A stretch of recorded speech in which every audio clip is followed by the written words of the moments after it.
HighBridge, a division of Recorded Books, presents Generation Why Not?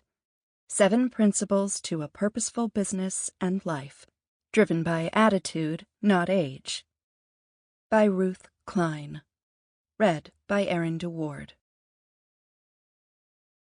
Introduction. I think 99 times and find nothing. I stop thinking, swim in silence, and the truth comes to me. Albert Einstein. Have you ever wondered why you find yourself successfully doing some things and then other things not so much? Or have you been around people who are always wishing they could be or do something different, but never go for it, no matter how talented they are? I've always been a rather happy person, and I don't really know why. I've experienced a great deal of trauma in my life. 1, almost died at birth. 2, the sudden death of both of my parents. 3, had very bad facial acne from ages 13 through 20, with facial scars to prove it. 4, divorced after a 34-year marriage. And 5, both parents lived through the Holocaust. As I was growing up, I always felt different.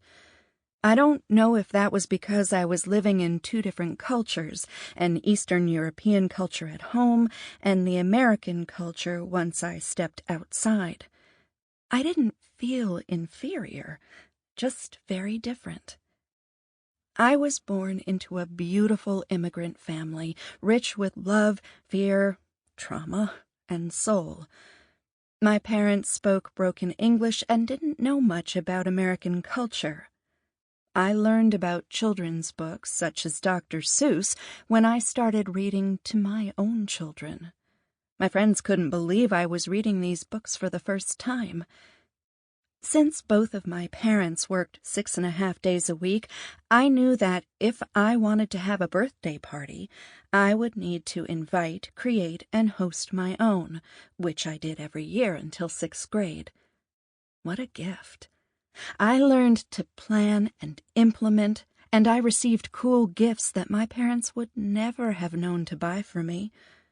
To get my parents' attention, since they worked long days, I ended up becoming a great student, so I could make them proud. What a gift!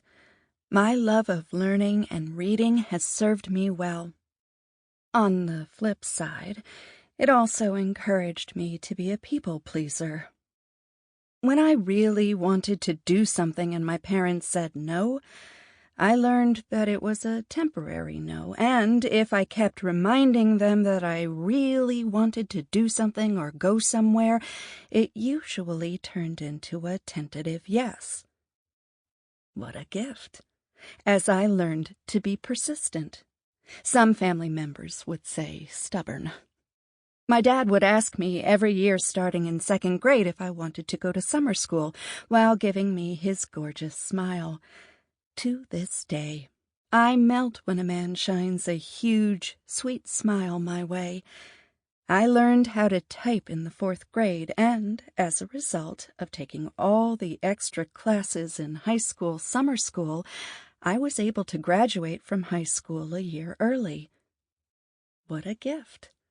I learned to be productive and put time to good use. On the flip side, I also learned to push myself and became driven to succeed. I grew up in a family where my parents lived through, miraculously, what the power of one can do. 1 word, Jew. 1 feeling, hatred. 1 action, genocide. During the Holocaust, my dad lived underground, literally, in a small hole with people stacked on top of one another. Bathroom facilities were non-existent, and food was scarce. He showed me a place on his leg that had started to rot and was scarred over. He lived, from the age of 17, a life of tremendous fear that the Nazis would find him, or Polish neighbors would see him and let the Nazis know. And yet it was a non-Jewish Polish woman who saved my dad's life and the lives of 3 others. My dad was one in a family of 12, and only he and a brother and sister survived. My mom was one in a family of 9. At the tender age of 12, she saw her parents and siblings die, and then she was sent to the concentration camp Auschwitz. She always wondered why she was the one who survived and, as a result, lived with survivor's guilt. But I'm not here to share with you the atrocities that my parents witnessed and for which they had nightmares for most of their lives. Rather, I wanted to share 3 gifts I was blessed to learn because of my parents' traumatic experiences and how those experiences showed up in my life. Their experiences also taught me that the human spirit is strong, and new thoughts, beliefs, and behaviors are possible through the most severe types of trauma. Gift 1. The choice to live a life that is life-affirming versus life-destructive for me and others, and the power of one. One light breaks through darkness. One word can build self-esteem. One feeling of love can heal broken hearts and spirits. One action can change the world for better or for worse. When things broke in my home, my parents would say in Yiddish, "This break over another break." Why? Because stuff, to my parents, was only stuff. Stuff wasn't valuable, but family, health, and education were very important. Gift number 2. The courage to never, never give up, no matter how difficult the circumstances. I inherited my parents' consciousness of fear, but also of persistence. How did that show up in my life? My Achilles heel has always been security, wanting to feel secure, safe, and protected. I learned to be fearful of planes until one day, shortly after my mom passed, I remember being on a plane and feeling calm for the first time. I felt that I was somehow closer to Mom, and from that day forward, I was no longer a white-knuckled and anxious plane traveler. I experienced a devastating divorce that brought on a huge amount of fear and anxiety, and left my life upturned and completely devastated. And after working on these fears and my need for security, I realized my security does not lie outside myself. My circumstances do not define me, just as my parents' security did not define them. Rather, the real gold lies within me. My creativity, my resourcefulness, my persistence, and my loving nature. This is my true security. And when I finally came to that insight, I was able to move forward in peace and create a new and abundant life with lots of loving energy. Gift number 3. The attitude of possibility and always asking, why not? I opened up a woman's dress shop when I was 9 months pregnant. 9 months earlier, before I knew I was pregnant, I complained to my dad that there wasn't a professional women's clothing store in my small town, and he said, "Why don't you open one?" And of course I thought, why not? And I did. Another example of the attitude of possibility struck when my children had an elective 2 hours on Fridays, and I didn't like the offerings the school gave. So I asked the principal if the school could start a theater class. She said, "No, but you can do it." What? And then I thought, why not? Even though I had no idea how I was going to do that every Friday, which was a work day for me. Plus, I was a theater appreciator, but never the creator or director. The class wrote a musical called Grease, Greece, using music from the Grease, Grease, soundtrack. Since the school didn't have a stage, I suggested that we perform it on a professional stage. I was always a theater patron, and as crazy as it sounded at the time, I said, why not? And we made it happen. The students performed for a live audience who loved them. How do I know this to be true? Because the children received a standing ovation, and I received a bouquet of red, long-stemmed roses. So, at the end of the day, I make a conscious choice to see through rose-colored lenses and live a life that is life-affirming and not take things personally, as it is only someone else's perception. I also found the internal courage of where my real security lies, able to turn challenges into seeing the blessings and the abundant gifts that show up when I show up, and stay open to possibility. I invite you to remember and see more clearly your true self, your brilliance, talents, loving heart, internal courage, and the power of one. You. You get to, not have to, choose the life you want and deserve. Why not? Let's get started. Chapter 1. The New Demographic Shift. Decide what you want. Believe you can have it. Believe you deserve it, and believe it's possible. Jack Canfield. Traditional demographics have been falling out of favor for a few years in most industries, from law to entertainment. In fact, CBS, which is in partnership with Nielsen Media Research, no longer uses the old, tired, and unsuccessful demographic model of age, gender, and income to help businesses understand today's consumer. Indeed, the Tiffany Network calls the old method for determining TV viewership via the Nielsen ratings hazardous to the marketer and business. In addition, businesses are experiencing this new demographic shift within their workforce, from millennials to baby boomers, in the form of employee conflict. I invite businesses, corporate executives, and business thought leaders to embrace this new perceptual demographic shift that will help them find and keep talent, the most competitive advantage that exists for a company to be successful, relevant, and sustainable in the 21st century. This debate isn't a new one, as marketers and technology vendors have attempted in myriad ways to replace the old system, which looks primarily at factors such as age and gender to create audience segments.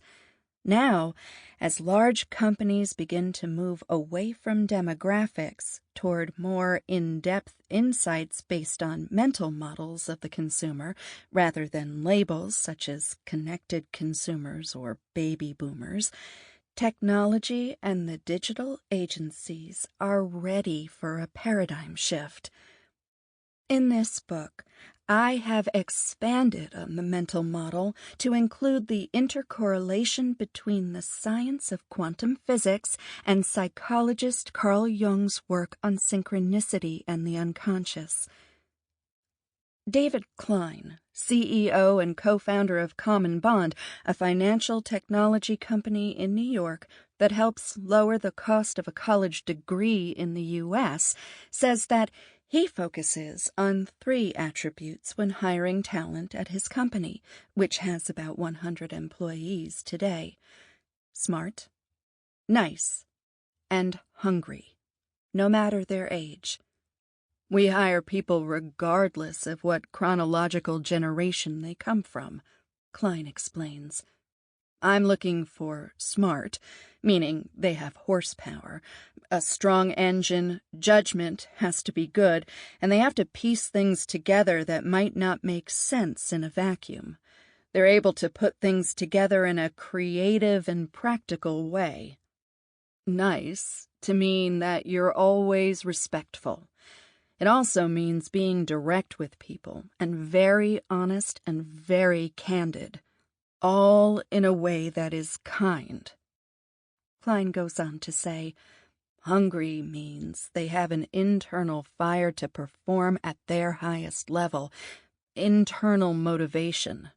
They don't need external validation to get them going. They have an internal fire that keeps them focused and determined. It drives natural curiosity, which leads to finding the right answer and implementing it. On curiosity, Klein says, it's important for my people to question the status quo, to always be thinking or asking, what if we do it another way? It's also about being genuinely open to what others have to say, adds Klein, who, in the interest of full disclosure, is my son. In this book, we will examine this new mental model paradigm through a new and disruptive perceptual lens that I call quantum synchronicity. If you want entrepreneurial innovation, success, and sustainability in the new normal, this is how you do it. The old, tired, and true ways will only create friction in the workplace and lead to an unfulfilled team on every level. And this is not industry-specific. Businesses of all kinds can benefit from this new demographic shift and be prepared to embrace and engage in this perceptual shift that is being driven by attitude, mindset, personality, and other internal values, not age. I introduce new, proven quantum synchronicity strategies to solve individual and employee conflicts between the different age groups in business. These same strategies work within families and communities, and as David Klein shares, they all start with fueling up the internal ignition. This new demographic shift is allowing women, men, and children to honor who they are and not allow their birth dates or external circumstances to stop them from reaching their dreams. Whether it's to write a book, start a new business, change careers, start a second or third career, or up-level their businesses and lives 2 to 10-fold and beyond.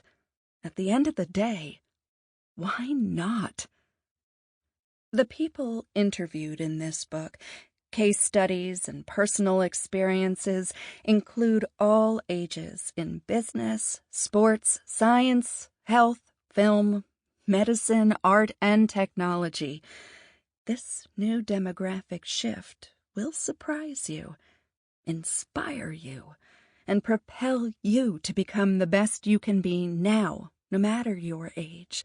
Because this new shift knows that it's about your intentions, thoughts, beliefs, decisions, actions, and attitude.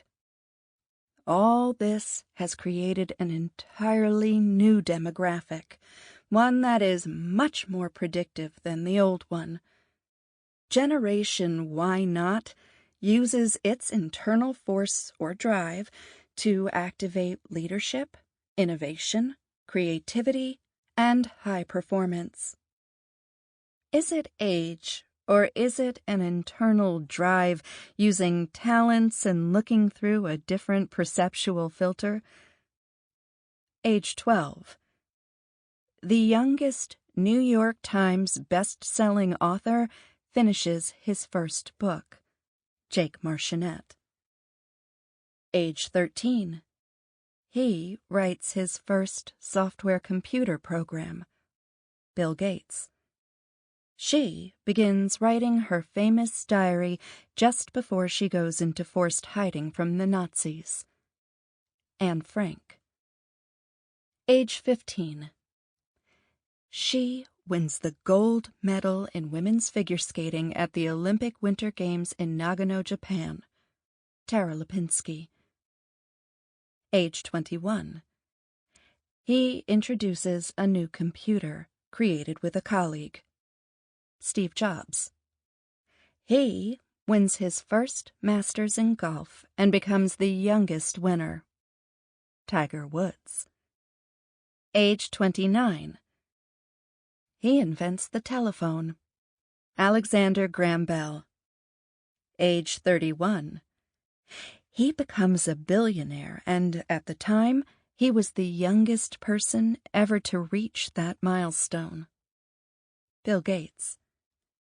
She discovers two elements, polonium and radium, founding a new scientific field, radioactivity. Marie Curie. Age 34. After witnessing the bombardment of Fort McHenry, he wrote The Star-Spangled Banner. Francis Scott Key. Age 38. He develops a vaccine for the deadly virus polio. Dr. Jonas Salk. Age 42. He is awarded the 1921 Nobel Prize in Physics despite being a late bloomer to speak as a child. Albert Einstein. Age 51. She becomes the first woman justice to serve on the U.S. Supreme Court. Sandra Day O'Connor. Age 52. She takes an art class with a friend for fun, and a few years later is being commissioned to do art for clients. Beverly Barber. Age 56. He completes the design for the Paris Tower that will bear his name, Gustave Eiffel. Age 62. He publishes the first volume of many for his fantasy series, Lord of the Rings. J.R.R. Tolkien. Age 71.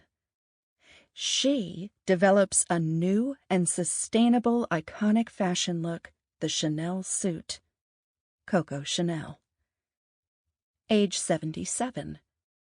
He writes and publishes his first of 4 books. Arsène Marsubian.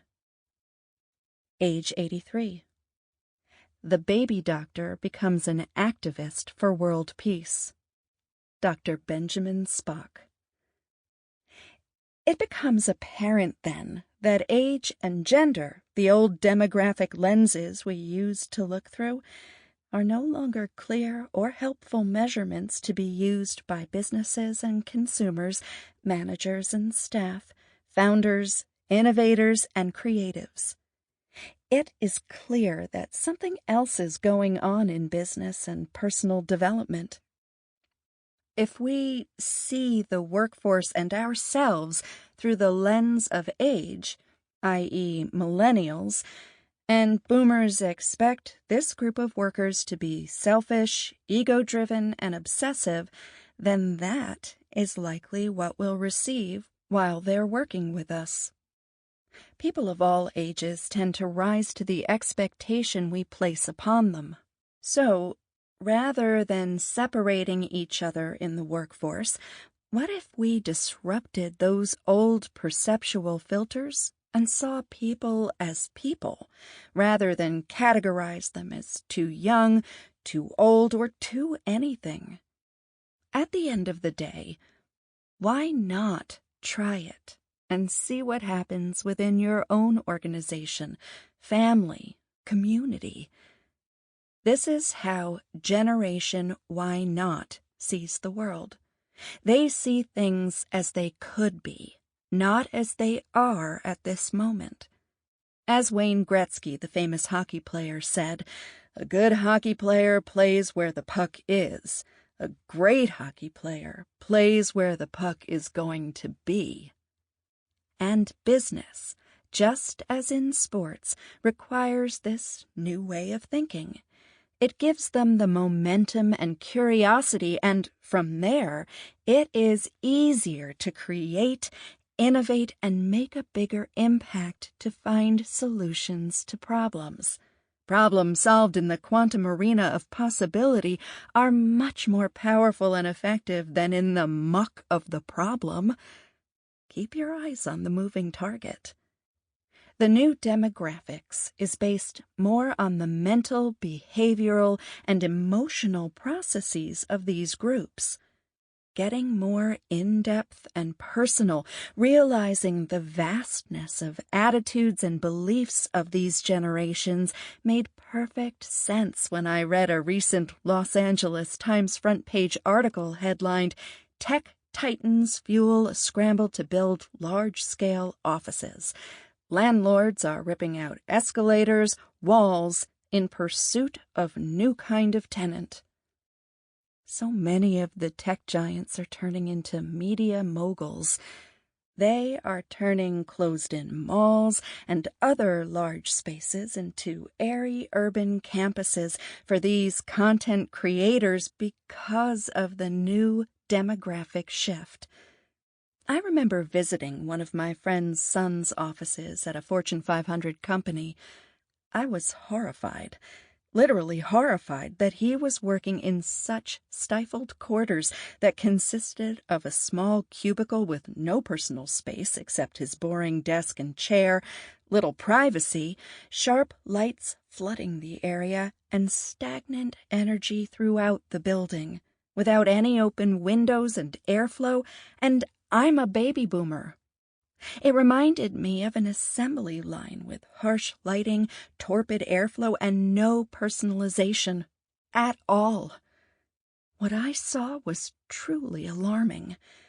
Everyone was really nice, but with its harsh fluorescent lighting and no personal space, the environment truly looked and felt like an assembly line for brilliant employees. Generation Why Not is a new socio-statistical population entity that can include all ages. Why? Because the Generation Why Not framework of people's buying habits and interpersonal communications is based more on their internal traits, or their intentions, thoughts, beliefs, and actions regarding what they want and what they're doing. They are aware of making their words intentional, as they know words matter, both to themselves and with others. Their old beliefs that no longer serve them have been tested, and new, updated beliefs have been adopted. They commit and make decisions. They take inspired action. They take the momentum they create and sustain it. They have an awareness of their environments, from their emotional to their physical environment. Baby boomers. The baby boomers today are changing careers, doing the things they've always wanted to do, and starting second and third acts. And they have the health and the time to do them, unlike the generation of traditionalists before them. However, the Generation Xers are also changing careers. Generation Xers. A little caught in the middle between baby boomers, their parents, and millennials, the workforce underneath them, Generation X has a bit of an identity challenge going on. Millennials. The dichotomy of the millennials is between those who are unicorns and have the attitude to go with it, and those who are very smart and have an entitled attitude, or so we've heard. Let's look at some new demographics for the different ages, although keep in mind that I'm doing this for easy understanding. Let's look at the similar core values across the three generational old demographic groups we've used in the past. Baby boomers, approximately between 1946 and 1964. Generation X, approximately between 1965 and 1980. Millennials, approximately between 1981 and 1996. Looking at the similarities among all three, baby boomers, Gen X, and Sample complete. Ready to continue?